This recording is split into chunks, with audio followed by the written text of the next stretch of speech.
Y hoy de nuevo un día más, 4 de la tarde y por lo tanto comienza ya Todo es Geopolítica. Ya lo saben, un programa especial aquí en Negocios Televisión dedicado a todas las cuestiones de la geopolítica del día, que es más interesante. Ya saben que esta semana, sobre todo, todavía seguimos hablando del acuerdo del grano, de la tensión que hay entre Rusia y Ucrania por eso, de los ataques que hay de Rusia hacia almacenes ucranianos, de cómo está yendo también esa contraofensiva, que ahora parece que desde Ucrania dicen que va un poquito mejor. Zelensky él mismo reconocía hace unas semanas que había comenzado de una manera un poquito más lenta de lo que le hubiera gustado. Ahora parece que decía que hay avances significativos, pero también, por supuesto, semana interesante para la relación entre Rusia y África. ¿Por qué? Porque en el día de hoy y en el de ayer se ha celebrado, se está celebrando todavía en Rusia, esa cumbre entre Rusia y África en San Petersburgo, es donde se está celebrando, y le piden dos cosas, sobre todo a Rusia. Interesante además porque Rusia, por su parte, lo que ha dicho es que quiere entregar a 6 países africanos grano de manera gratuita.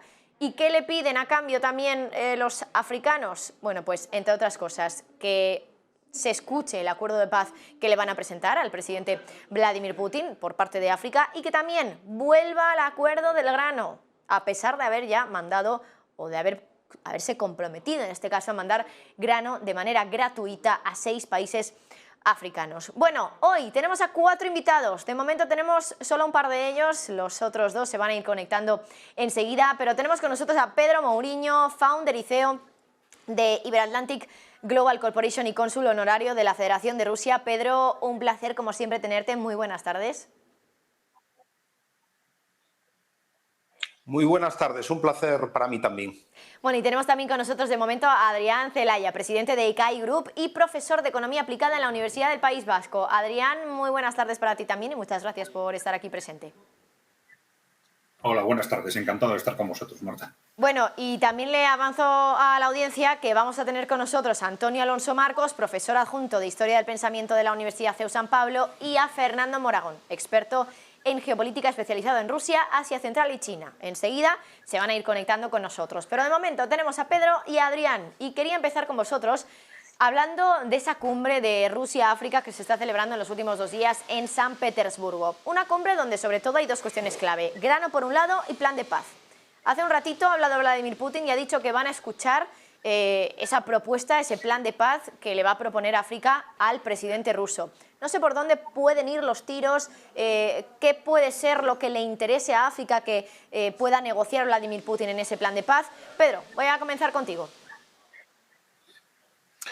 Pues yo creo que efectivamente los países africanos, a través de sus organizaciones multilaterales, están siendo activos a la hora de promover el diálogo y buscar entendimiento entre las partes para conseguir parar el conflicto en Ucrania, y ya han mantenido reuniones con las 2 partes, tanto con la parte ucraniana como con la parte rusa. Recientemente, hace escasas fechas, estuvieron reunidos con el propio presidente Putin, esta delegación de la Unión Africana y de varios países africanos, líderes africanos, para escuchar un poco cuáles son los puntos de partida en la negociación. Desde el punto de vista de Rusia, Rusia está abierta a las negociaciones. De hecho, ya ha habido varias rondas de negociaciones, las más importantes, las que tuvieron lugar en su momento en Turquía, donde el propio presidente Putin, ante esta delegación, demostró cómo se había llegado a un acuerdo escrito, muy prolijo, de todo tipo de acuerdos, de medidas, de check and balance, en el propio acuerdo de seguridad para Ucrania, etcétera, etcétera, que había sido firmado por la parte ucraniana, pero una vez que regresaron a Kiev, pues quedó completamente en desuso o en no aplicación ese acuerdo. Y también se consideró la parte rusa engañada, porque algunas de las medidas que se habían tomado, como retirar las tropas del asedio a la ciudad de Kiev, pues después no se habían digamos que se había comprometido la otra parte a algunos acuerdos que no se llegaron a buen término. Por lo tanto, es un tema que ya se lleva hablando bastante tiempo, y está bien que los africanos lo intenten, pero hay que tener una predisposición para el diálogo por parte de Ucrania. El Kremlin decía que quiere negociar un acuerdo con Ucrania, pero que es Ucrania la que rechaza poder llegar a un entendimiento. Me da la sensación de que ambas partes insisten un poco en lo mismo, en que ellos están por la labor de negociar, pero que es la otra parte la que no quiere. Adrián, vamos a comentar un poquito esto último, plan de paz, posibilidades de que salga adelante el plan de paz que va a proponer África. No sé cuáles pueden ser los puntos de ese plan de paz que pudieran estar encima de la mesa. Los de China no gustaron a Occidente, ya decían que no consideraban ese plan de paz ni siquiera como tal, como un plan de paz. ¿Podría considerarse como tal el plan de paz de África? No sé si se ha filtrado ya cuáles pueden ser esos puntos, pero vamos a intentar hacer un poco de especulación para intentar avanzarnos un poco a qué es lo que se puede presentar en el día de hoy, porque Putin ya ha dicho que hoy hay plan de paz presentado, por lo menos, desde África a Rusia. Sí, en cierta forma se puede comparar efectivamente, como vosotros habéis comentado, esta iniciativa de África con iniciativas anteriores. Fue muy conocida la de China, también hubo otra iniciativa desde Latinoamérica, que de alguna forma los ámbitos geográficos no directamente implicados en el conflicto, pues parece que se han ido moviendo intentando basarse en su autoridad de cierta neutralidad para intentar analizar la situación con una mayor objetividad y poder hacer propuestas con ciertas posibilidades de salir adelante, ¿no? La verdad es que en principio es complicado. Es complicado porque el problema de lo que está sucediendo en Ucrania se puede analizar desde muy cerca como un conflicto entre Rusia y Ucrania, pero claro, todos sabemos que el problema va que en realidad estamos ante un enfrentamiento entre Occidente, por un lado, si se quiere la OTAN, la NATO, y por otro lado los países, Rusia, o si se quiere los países emergentes. Y esto es lo que hace mucho más complicado llegar a un acuerdo. De todas formas, teniendo en cuenta cómo ha ido evolucionando el conflicto en los últimos meses, está claro que hay muchas fuerzas en Occidente, fuerzas crecientes, que están pensando que esto no va nada bien y que, por lo tanto, hay que taponar esta situación de alguna forma. Y esto puede facilitar, estas fuerzas ya están pensando probablemente que cara al otoño hay que de alguna forma intentar por lo menos estacionar el conflicto, evitar que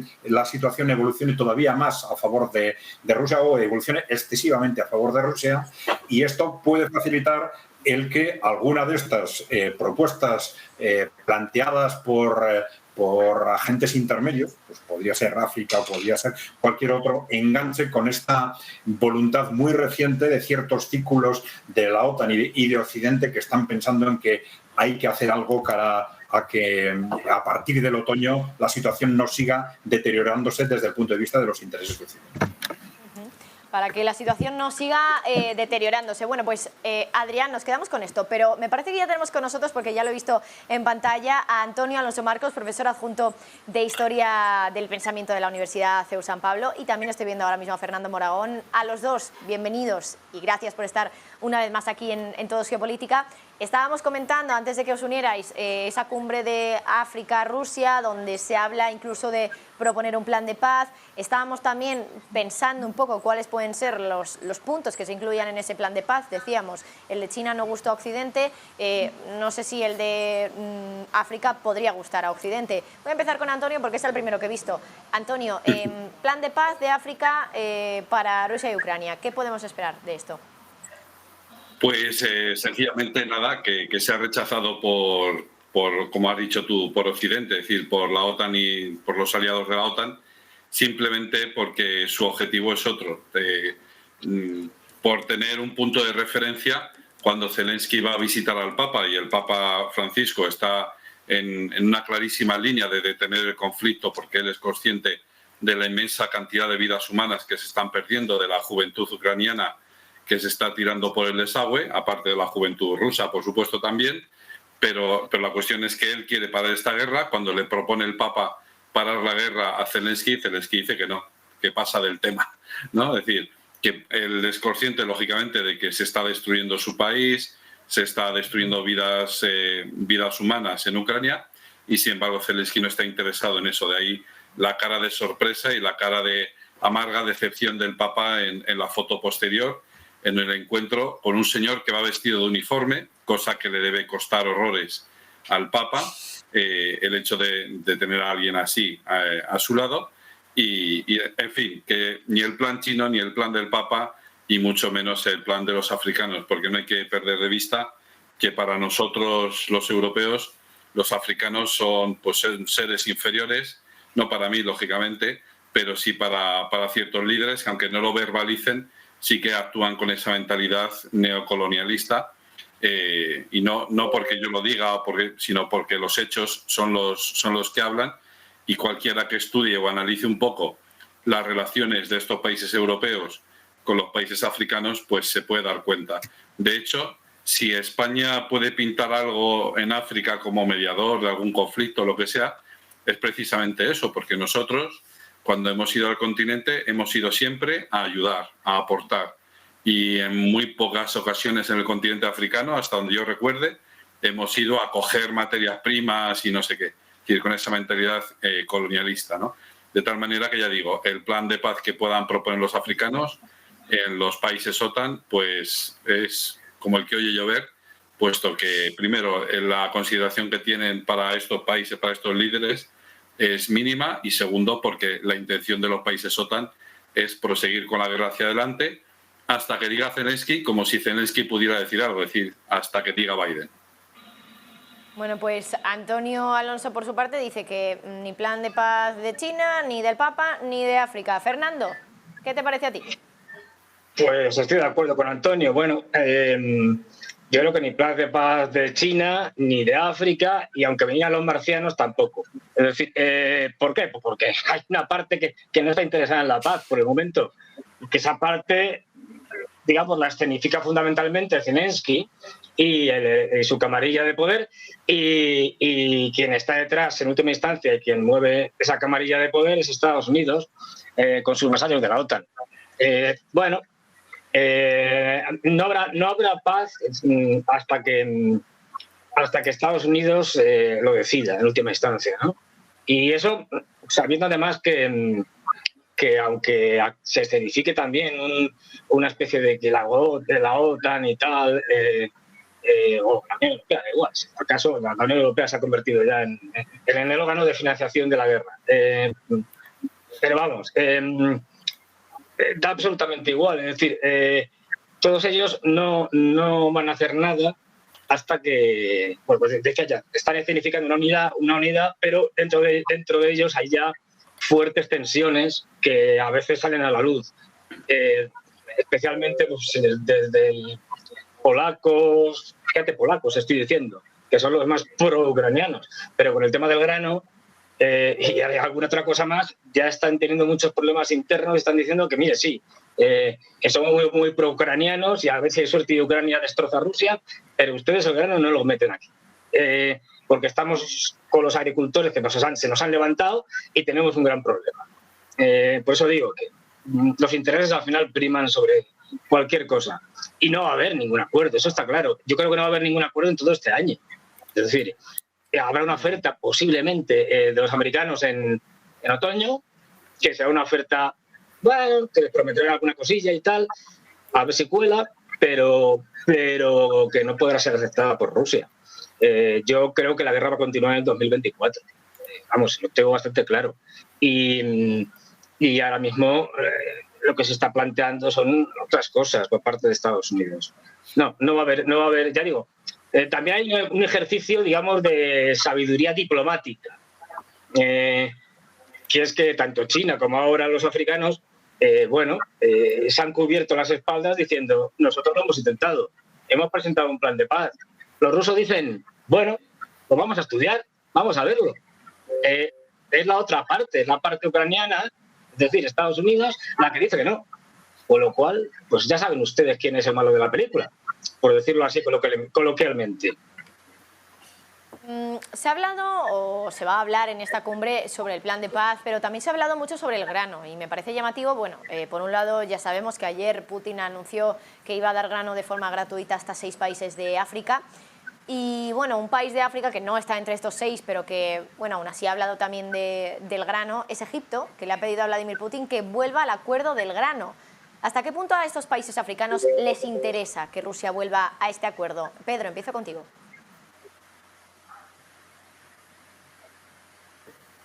Bueno, el acuerdo del grano no es solo del grano, es del grano y de los fertilizantes, porque aquí tenemos que tener una dimensión. Se está hablando constantemente de la importancia del grano ucraniano en los mercados internacionales, pero la cuota de mercado, por ejemplo, en el trigo de Ucrania no rebasa el 5% del mercado mundial del trigo, frente a Rusia, que tiene un 20% de cuota mundial en el trigo. Y ya no digo nada de los fertilizantes, donde Rusia es de largo el mayor exportador mundial de todo tipo de fertilizantes. Por lo tanto, el acuerdo significaba no solamente la salida a los mercados internacionales de esos cereales, de ese grano ucraniano, sino también la contrapartida era que la parte rusa también tendría capacidad de exportar su propio grano, sus fertilizantes y además una serie de medidas de sanciones internacionales que estaban agravando notablemente la posibilidad de esa exportación, especialmente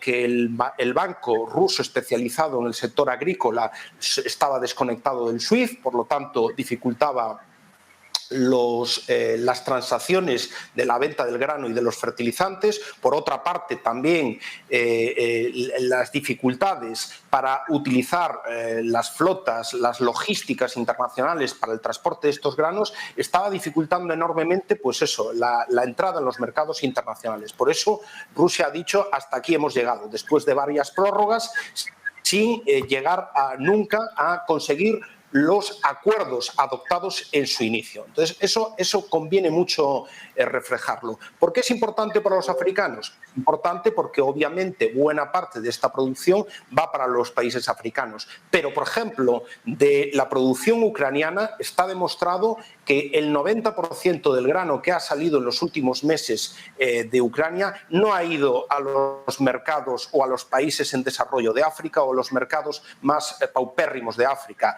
Ha ido fundamentalmente a los países europeos. Yo mismo, aquí en Vigo, veo noticias constantemente de cómo llegan cargueros a los puertos gallegos de Vigo, La Coruña, Marín, Pontevedra, llenos de grano ucraniano, que son utilizados para la producción de piensos, y es muy importante la seguridad alimenticia de las vacas gallegas, pero desde luego no estamos hablando de las necesidades alimenticias de África. Entonces esto creo que conviene reseñarlo.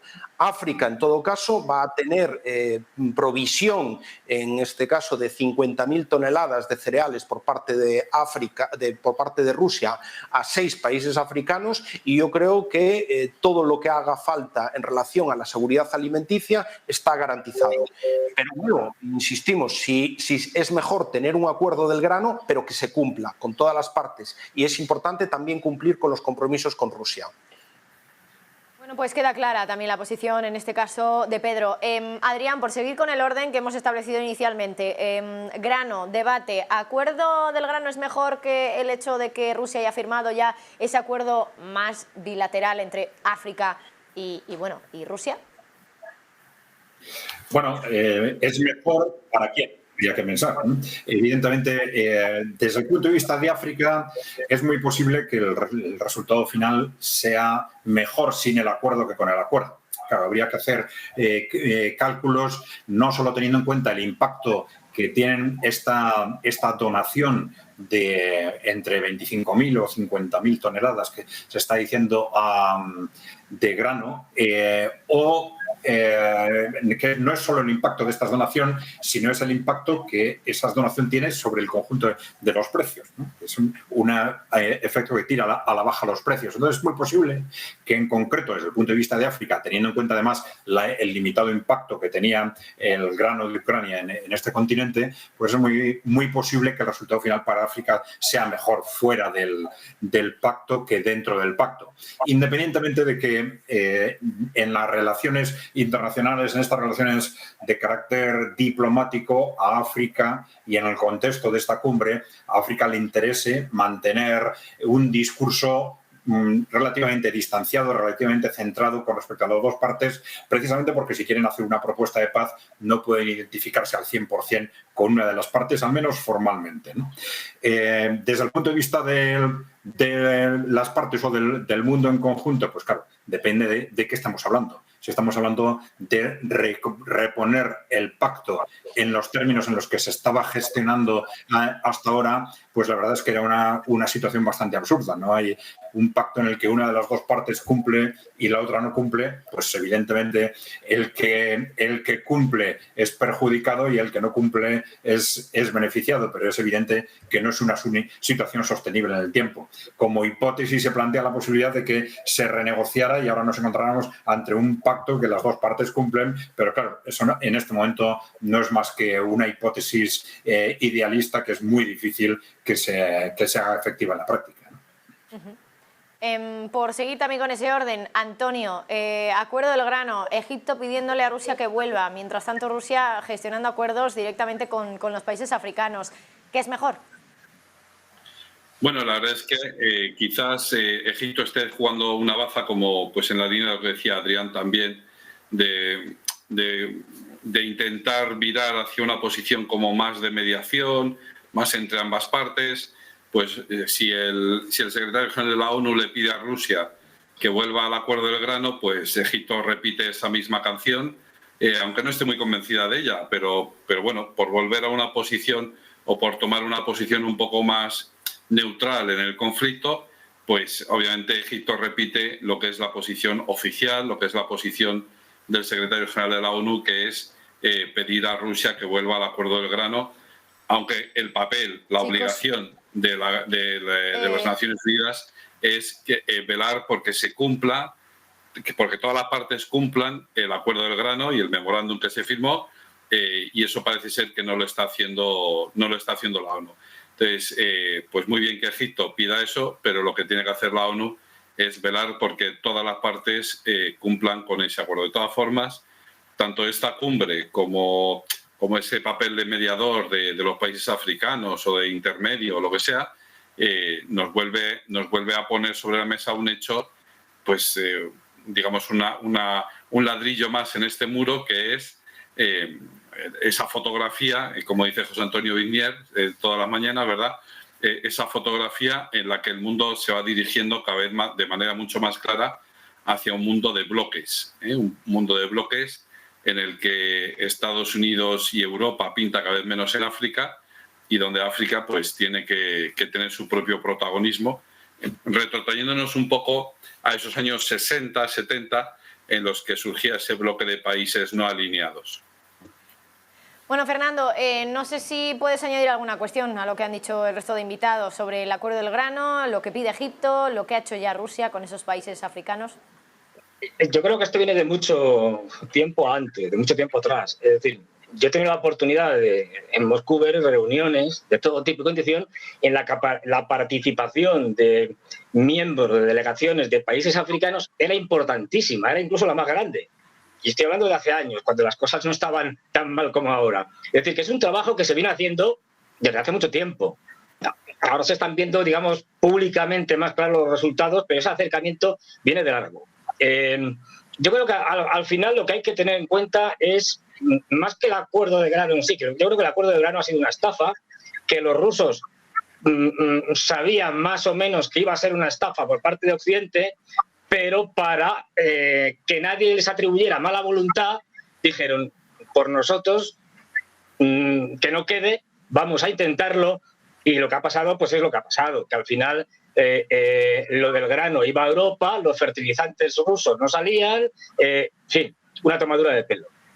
De hecho, ya yo creo que lo del acuerdo del grano en el Mar Negro y tal ya es lo de menos. Entre otras cosas porque los rusos, una vez que terminó el acuerdo del grano y que sufrieron la provocación inmediata de un ataque por parte del ejército ucraniano con la ayuda inestimable de los británicos, del MI6, al puente de Kherson,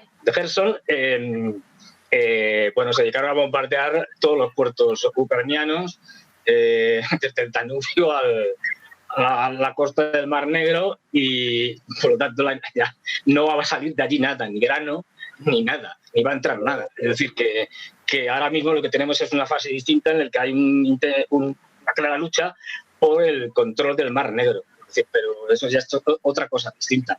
Y en cuanto a los países africanos, la colaboración se va a incrementar porque, y lo estamos viendo, y supongo que luego lo tocaremos, el tema de Níger. Es decir, que yo venía diciendo hace tiempo, es que estamos ante una, diríamos, revuelta africana contra sus antiguas colonias, especialmente Francia. Y es que después de las tonterías de Macron en sus giras por África, pues estamos viendo, yo estaba diciendo, primero, y con la colaboración de Rusia, primero fue la República Centroafricana hace tiempo, después fue Mali, luego Burkina Faso, y el siguiente iba a ser Níger. Pues lo tenemos ahí.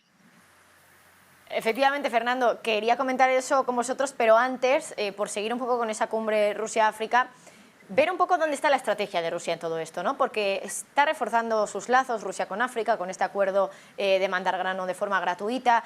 Hoy también Putin ha dicho que ha condonado 20.000 millones de euros en deuda de estos países africanos. Habla incluso de un nuevo centro de poder.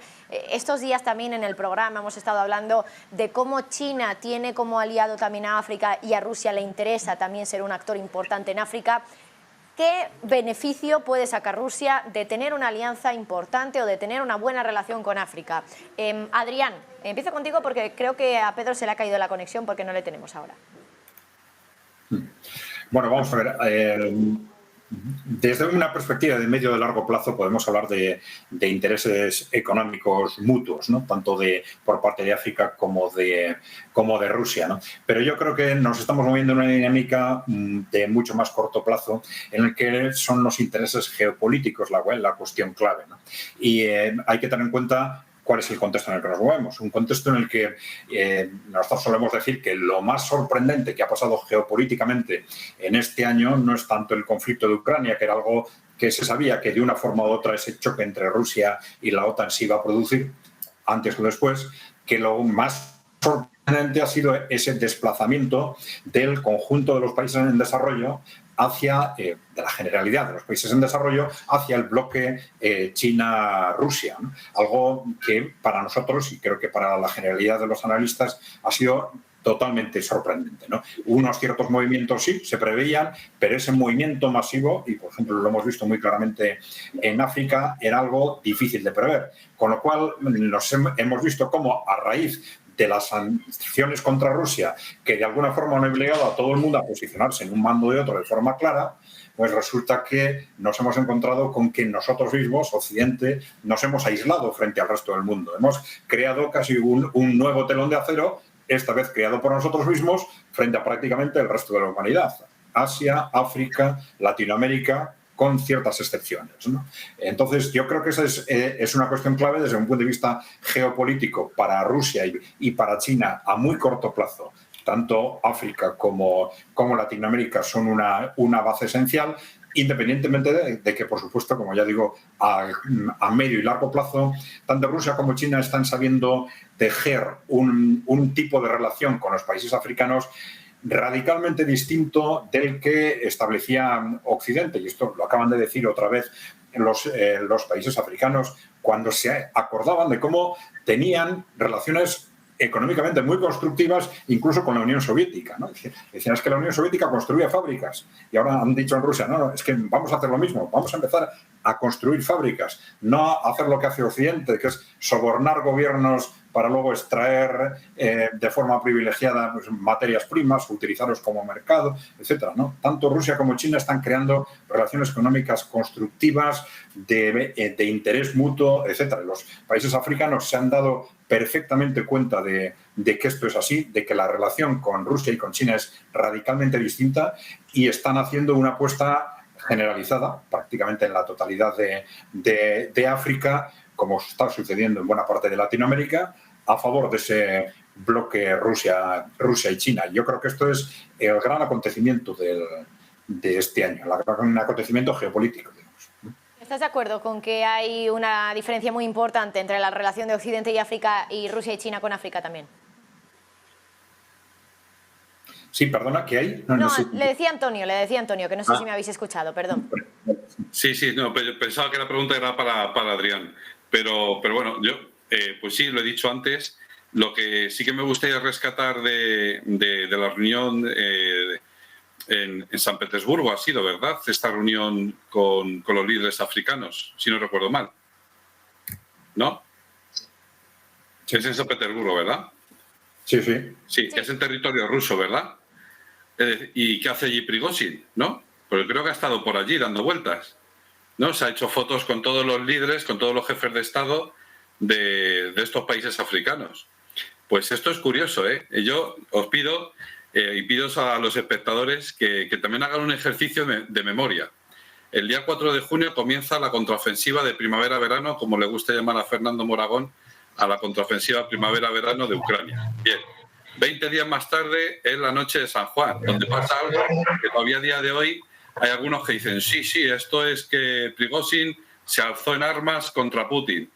Y un mes más tarde, Prigozhin está con Putin en San Petersburgo, jijiji, jajaja, ven que te presento a estos líderes africanos para que le prestes tus servicios allí en África, haciéndole de broker. Bueno, pues yo a la hora de analizar los asuntos rusos, pues yo pediría un poquito de calma, ¿no? Y un poquito de sensatez y un poquito de calma fría, ¿verdad? Y de sangre fría, porque muchas veces se nos calienta la boca y repetimos, y esto es lo que les pasa a muchos medios de comunicación occidentales, que empiezan a repetir lo primero que leen en los titulares. Y entonces, pues bueno, pues hay que ver cómo se van asentando las cosas y ver cómo van desarrollándose, ¿no? Y volviendo un poco a tu pregunta, pues efectivamente, la forma, por lo menos a día de hoy, no es que yo tenga esa percepción de que una cosa es cómo trata Rusia y China a los países africanos, que es totalmente distinta a lo de los europeos. No es mi percepción, es la percepción de ellos, de los países africanos, de tal manera que ya se dan cuenta de que ya no estamos en el siglo XIX y ya se les paran los pies algunas veces a algunos líderes, algún embajador o incluso algún presidente, y algunas empresas las han expulsado. Para mí, el hecho de que expulsen a la misión de Mali, a la misión europea, de la Unión Europea de Mali, esto es algo muy significativo. Es un mensaje muy claro de decir, por más dinero que digas y nos prometas que nos vas a traer, aparte de la seguridad y defensa que nos prometes que vas a traer a nuestro país, eso lo consideramos nada en comparación con lo que nos ofrecen estos otros dos. De aquí a 20 años podremos juzgar si Rusia y China han tratado mejor a estos países africanos que lo hemos tratado los países europeos. Pero a día de hoy, la percepción que ellos mismos tienen, y no solo los líderes, no solo los jefes de Estado, es que ellos les van a tratar mejor. Les van a tratar mejor porque ya les han empezado a tratar mejor, ¿vale? Ya digo, no solo los líderes africanos, porque podríamos decir, bueno, claro, a estos les han untado dinero, les han soltado 3 o 4 yates y entonces, pues claro, ellos dicen amén a todo. Pero es que, al parecer, yo he visto imágenes, vídeos de población civil haciendo manifestaciones con banderas rusas en África. Oye, pues esto es sorprendente. Y hay que tener, por último, un pequeño dato.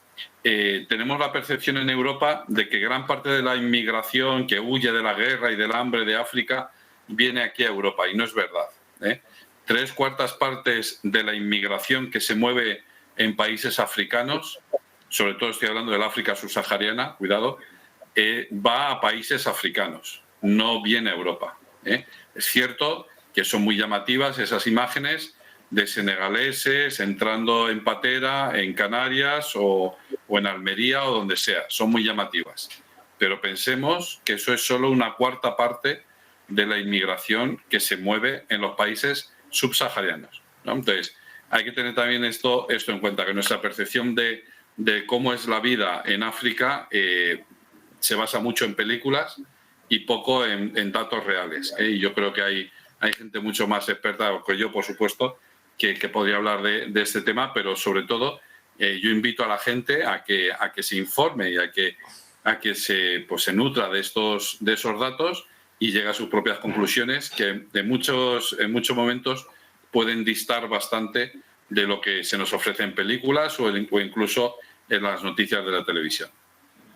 Pedro, hemos recuperado ya la conexión contigo, que habíamos tenido algún problemilla, pero ya te tenemos aquí. Estábamos hablando de la relación que tiene Rusia con África, de los intereses también que puede tener Rusia en África. ¿Cuáles pueden ser esos intereses para que ahora África también esté volcándose mucho Rusia en África esté volcándose mucho y también esté haciendo un enfoque parecido al que está haciendo China con respecto al continente africano?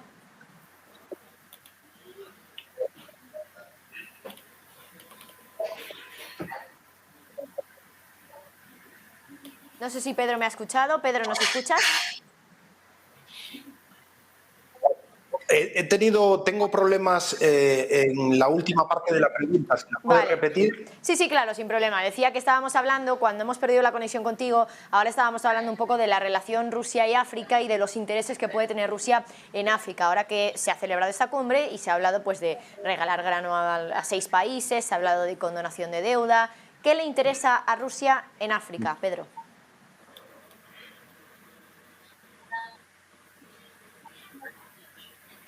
Bueno, lo primero que hay que decir es que la relación de Rusia con África viene de muy atrás, ya de la época de la Unión Soviética, donde en la época de la Unión Soviética había una estrecha relación con muchísimos países africanos, de todo tipo, de colaboración política, de colaboración económica, de colaboración militar, de colaboración desde el punto de vista académico, universitario, educacional. Buena parte de las élites actuales de muchos países africanos pasaron por las universidades de la Unión Soviética.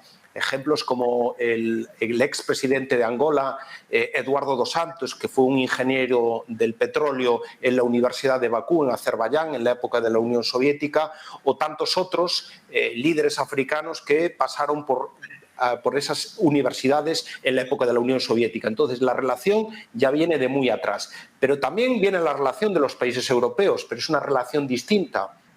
Rusia nunca ha sido una potencia colonial en África, a diferencia de los países europeos.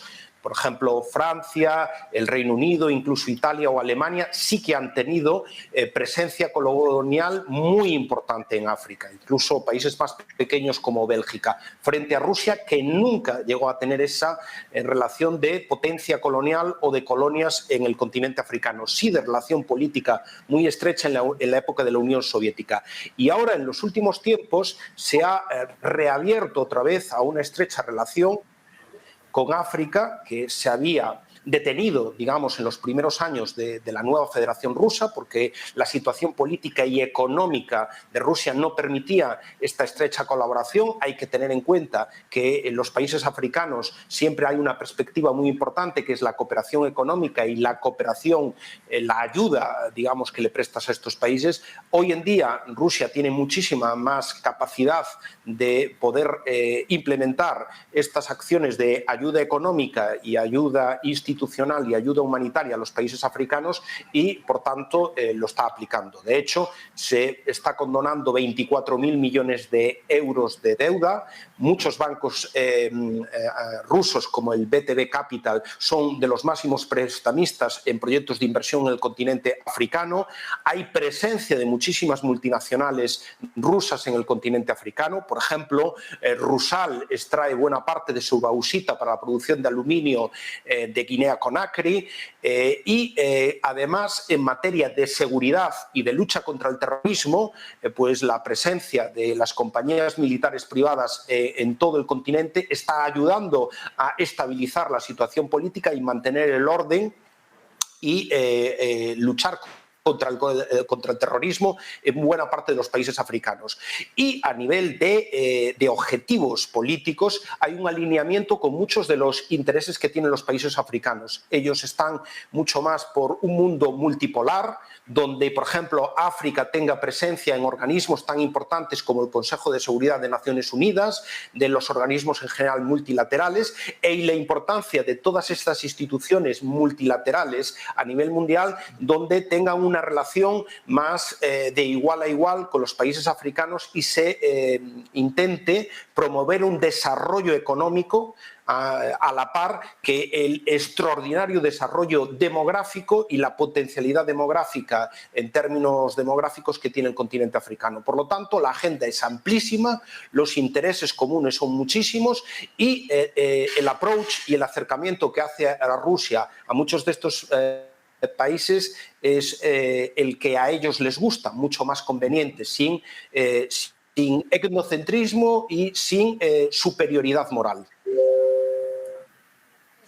Hasta aquí este tema de Rusia y Ucrania, de Rusia y África, perdón. No sé si Fernando quería comentar alguna cosita más, pero quería cambiar de tema y aprovechando también que Fernando Moragón precisamente ha sacado lo de Níger, ¿no? Ese golpe de Estado por el que os quería preguntar ahora también. Fernando, si quieres añadir alguna cosita más sobre relación Rusia y África, bienvenido sea, por supuesto, y también comentar tema golpe de Estado en Níger. Sí, pues nada, de lo primero muy brevemente.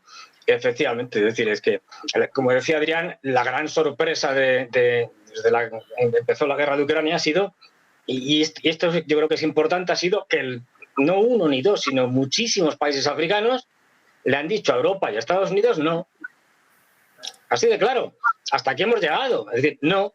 Es decir, vamos a comerciar y vamos a relacionarnos con quien nos dé la gana, no con quien ustedes nos impongan. Es decir, ni tenemos por qué cooperar con ustedes, teniendo en cuenta que una de las últimas grandes cooperaciones que tuvieron los europeos y los norteamericanos fue destruir Libia, llenarla de yihadistas, todo el Sahel, caotizar un país y, eso sí, pero siguen extrayendo petróleo y tal para Italia y para otros sitios, eso sí que no han preservado. Es decir, que ustedes me traen guerra y esta gente me trae desarrollo. ¿Con intereses? Sí, claro. Los rusos tienen intereses, los chinos tienen intereses, todo el mundo tiene intereses. Es decir, pero porque además África es un continente lleno de riquezas, tanto desde el punto de vista agrícola como desde el punto de vista mineral o desde el punto de vista de los combustibles fósiles, por ejemplo. Entonces, hay una necesidad de Rusia y de China, de África, y de África, de Rusia y de China. En cuanto a lo de Níger, pues diríamos que es que más de lo mismo. Es decir, yo le iba diciendo, es decir, vamos a ver, estamos viendo todo el año pasado y parte de a Macron diciendo tonterías, que más vale que se ocupara de Francia, que en fin, ya sabemos todos cómo está, y que ya hace tiempo le dijeron al principio, le dijeron los países africanos al señor Macron, mire usted, que iba pidiendo, no, pongan ustedes sanciones a los rusos, y le dijeron, a ver, ¿Ucrania dónde está? ¿Está en América Latina? No. ¿Está en Asia? No. ¿Está en África? No. ¿Está en Europa? Es su problema. Arréglenlo ustedes. Y aún así han hecho una propuesta de paz. Pero bueno, pero quiero decir, mire usted, o sea, no es mi problema. O sea, esto es un lío que han creado ustedes, arréglenlo. Es decir, esto de decir no a Occidente, esto era algo inconcebible hace unos años, pero inconcebible. Y además de esta forma tan masiva. Y ojo, porque son países muy importantes y en el caso de Níger es uno de los principales productores mundiales de uranio. Pues claro, y además suministraba, depende un poco los años, pero entre el 45 y el 50% del uranio que usaba o que usa todavía Francia. Entonces, estas políticas coloniales o neocoloniales que querían los franceses ir allí a esquilmar a los países a cambio de nada, pues claro, llega un momento en que han visto que esto se ha acabado. Y sobre todo, lo que nos está revelando la posición de los africanos es la debilidad tanto de Europa como de Estados Unidos.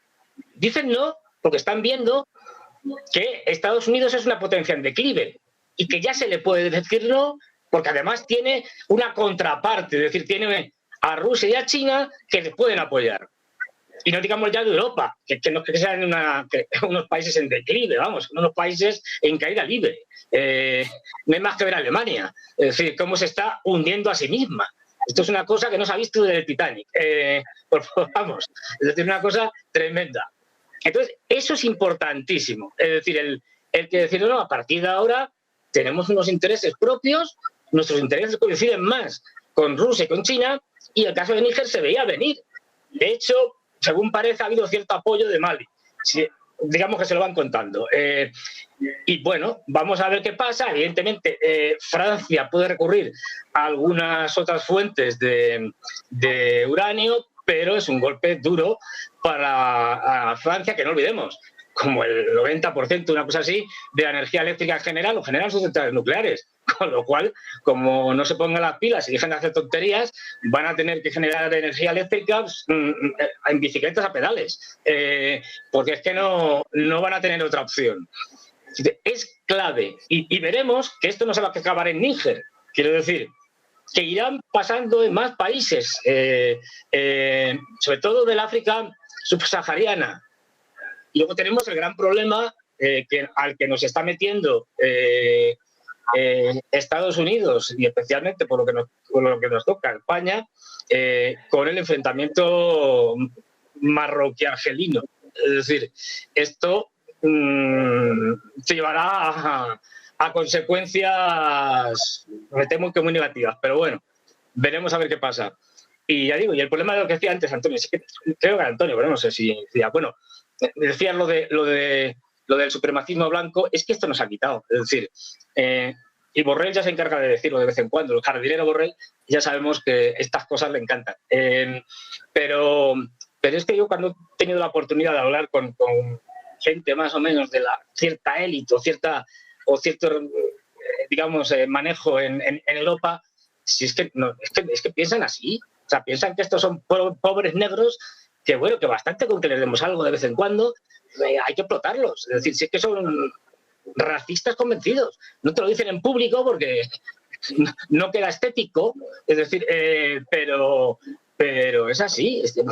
Vivimos con una élite europea cada vez más fuera del mundo real, y esto es gravísimo. Ya digo, lo de Níger tendrá consecuencias, ojo, que tenemos el chat al lado. Es decir, y no nos olvidemos que Estados Unidos ya promovió, bueno, y todavía sigue, una guerra civil en Sudán, puesto que los rusos, que tenían una muy buena relación con el gobierno de Sudán, incluso iban a crear, había acuerdos ya para una base militar por Sudán, pues eso lo pararon como lo suelen parar siempre los norteamericanos y los anglos en general, a base de guerras. Es que no tienen otro tipo de diplomacia. A base de guerras proxy, financiando revueltas o guerras civiles, este tipo de cosas. Entonces, Níger es un paso más en un proceso de desneocolonización de África. No sé si alguno más, Pedro, Antonio, Adrián, ¿queréis comentar alguna cosita sobre ese golpe de Estado en Níger? Bueno, yo creo que Fernando lo ha explicado perfectamente, ¿no?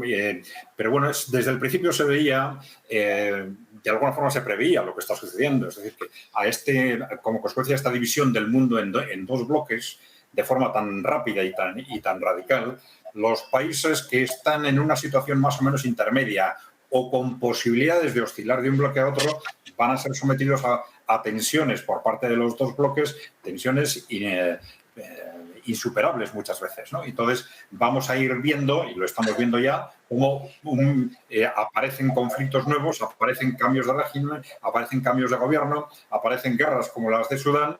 Entonces, siempre con ese objetivo de que los países intermedios, fundamentalmente en el ámbito de los países en desarrollo, pues van a ser sometidos a presiones para que cambien de bando o para asegurar que se quedan en el bando en el que supuestamente están. También creo que Fernando tiene mucha razón con respecto a lo que está pasando desde la perspectiva occidental y europea. Yo creo que lo que vamos a ver, por ejemplo, en la cumbre entre la Unión Europea y CELAC latinoamericano en Bruselas, ¿no? Yo creo que es algo impresionante desde el punto de vista, en sentido negativo, desde el punto de vista de la eficacia de la política exterior de Europa, ¿no? Primero, que hayamos tardado un año en empezar a intentar hacer algo serio con respecto a una Latinoamérica que, como está pasando con África, se nos está escapando de las manos, ¿no?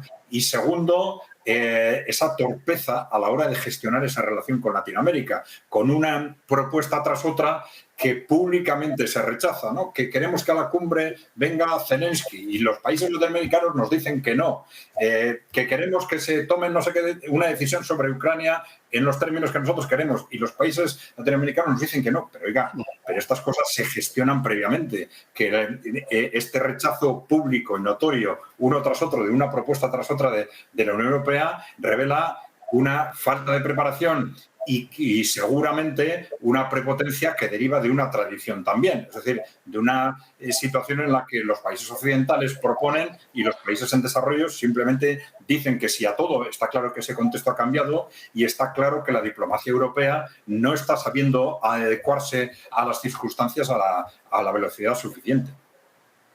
Bueno, si me permitís, vamos a cambiar de tema. Hemos comentado esto de Níger brevemente, pero si no, no nos va a dar tiempo a comentar los otros asuntos que también tenían preparados.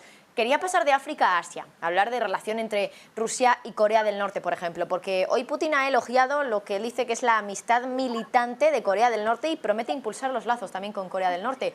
Hace un ratito también que no habla Antonio, así que Antonio voy a ir contigo. Rusia, Corea del Norte, ¿cuál es la relación que existe ahora mismo y por qué Putin habla de una amistad militante? Bueno, la base de esta amistad entre Corea del Norte y Rusia viene del momento del armisticio del año 53, que justo ayer se cumplió, pues a ver, el año 53, ahora vamos a ver 70 años, ¿no? De ese armisticio, es decir, que llevan en guerra más de 70 años y bueno, todavía no hay un acuerdo de paz. Desde que Clinton instauró los Six Party Talks, pues digamos que estaba claro que en la mesa de negociaciones estaban por un lado Corea del Sur, apoyado por Japón, su aliado en la zona, y Estados Unidos, y luego por el otro lado Corea del Norte, Rusia y China, la República Popular de China. La cuestión es que la base de esta amistad entre Corea del Norte y Rusia efectivamente proviene de la época de la Unión Soviética, pero aquí en este sentido, hasta ahora quiero decir, no se ha mostrado, digamos, como la garante la defensora de la posición de Corea del Norte. Ese es el papel de China, ¿no? Entonces, Rusia simplemente hasta este momento lo que ha hecho ha sido apoyar a China pues para lo que decidiera en Corea del Norte. Con la guerra de Ucrania parece que algo ha cambiado, porque parece que Rusia, lógicamente, necesita incrementar o no cerrarse o demostrar que no está aislada y demostrar que tiene apoyos por todos sitios, ¿no? Entonces, en la península coreana, en Asia, tenemos a China, tenemos a Corea del Norte, tenemos a otros países que apoyan a Rusia o que, en el caso de la guerra de Ucrania, dicen esos no son mis asuntos, ¿no?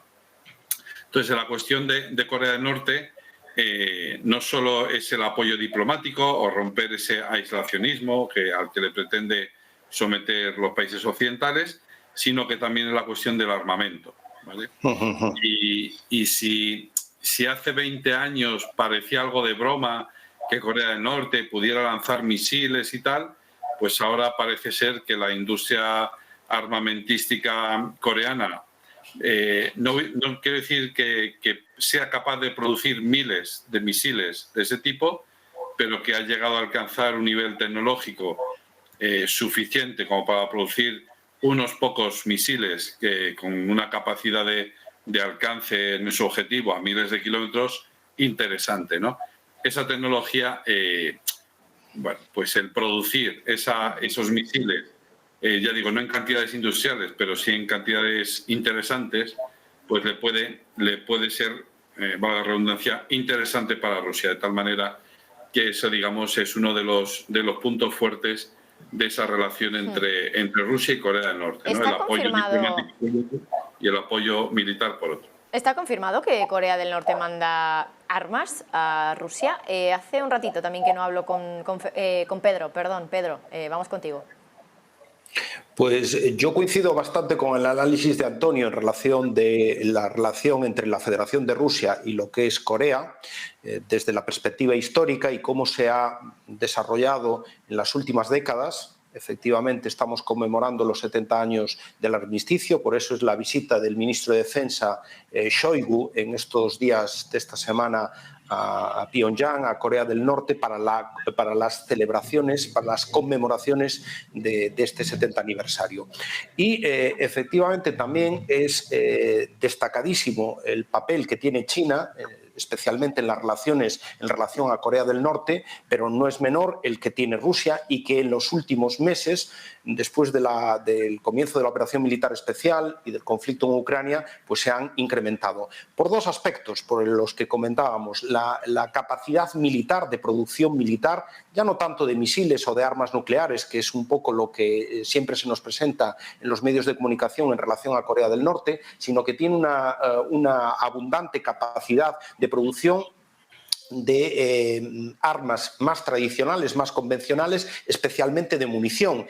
Y sabemos que uno de los grandes hándicaps que está teniendo la operación militar especial y el conflicto en Ucrania es el consumo superintensivo de munición. Por lo tanto, ahí probablemente Corea del Norte está suministrando esa munición, porque Corea del Norte, con el régimen tan severo de sanciones que tiene, ya no tiene nada que perder. Hay otros países que, incluso siendo amigables y teniendo una relación estrecha con Rusia, aún están, digamos, en una posición más intermedia para evitar la imposición de sanciones por parte de Estados Unidos o de los países occidentales. Corea del Norte o el caso de Irán ya tienen poco que perder en ese sentido. Pues, y por último... Es que no tenemos mucho más tiempo, Pedro. Te tengo que pedir mucha brevedad porque nos tenemos que despedir enseguida. Así que unos segunditos para terminar la idea y despido. No, y simplemente también decir que la relación con Corea del Norte es muy importante para neutralizar al aliado político de Estados Unidos en la zona, que es Corea del Sur, que ha implementado sanciones con Rusia, pero no han sido tan extensas como otros países occidentales. Bueno, pues lo tenemos que dejar aquí. Imagino que a muchos de vosotros os hubiera gustado también aportar vuestro granito de arena sobre la relación Rusia y Corea del Norte, pero tenemos que dejarlo aquí y bueno, os emplazo también a que estéis con nosotros la próxima semana porque seguiremos con Todos Geopolítica para seguir profundizando con estos asuntos. Fernando Moragón, Antonio Alonso Marcos, Adrián Celaya, Pedro Mouriño, muchísimas gracias como siempre por estar con nosotros y además en un periodo como este, que es verano, que todos queremos descansar, así que muchas gracias por estar ahí a los cuatro. Gracias a ti, es un placer estar con vosotros. Bueno, nos despedimos ya. Les dejamos enseguida con Rolling Stocks, con Sergio Fernández. Me despido yo también, vacaciones ya. Muchísimas gracias por estar como siempre con nosotros aquí en Negocios Televisión. Ha sido un placer y nos vemos a la vuelta. Gracias.